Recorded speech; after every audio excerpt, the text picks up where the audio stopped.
ঈদের দিন শেষ হয়ে গেছে, চারদিকে আবার আগের মতো শান্তি পরিবেশ। আবু বকর চুপচাপ করে বসে আছে। আহ, ঈদটা কত তাড়াতাড়ি শেষ হয়ে গেল। গতকাল সবাই আনন্দ করছিল, নতুন কাপড়, মিষ্টি হাসি, সব কিছু আজ যেন স্মৃতি হয়ে গেছে। আরিফ বাড়ির সামনে বসে আছিল, তখন আবু বকর সেখানে এলো। আসসালামু আলাইকুম আরিফ।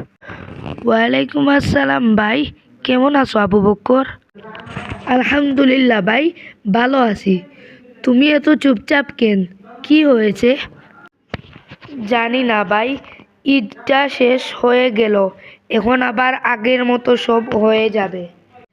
ঈদ কি শুধু একদিনের জন্য? মানে, ঈদের শিক্ষা তো সারা বছরের জন্য।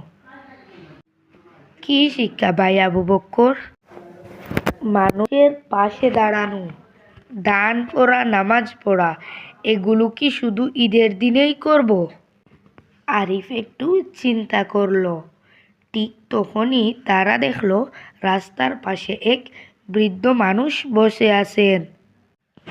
বাবা, একটু পানি পেলে ভালো হতো।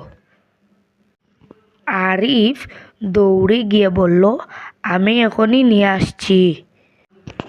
আরিফ বৃদ্ধকে পানি এনে দিল। আল্লাহ তোমাকে ভালো রাখুক বাবা। আরিফের মুখে হাসি ফুটে এলো। আবু বক্কর, আমি বুঝতে পেরেছি ভাই। কি বুঝলে ভাই আরিফ?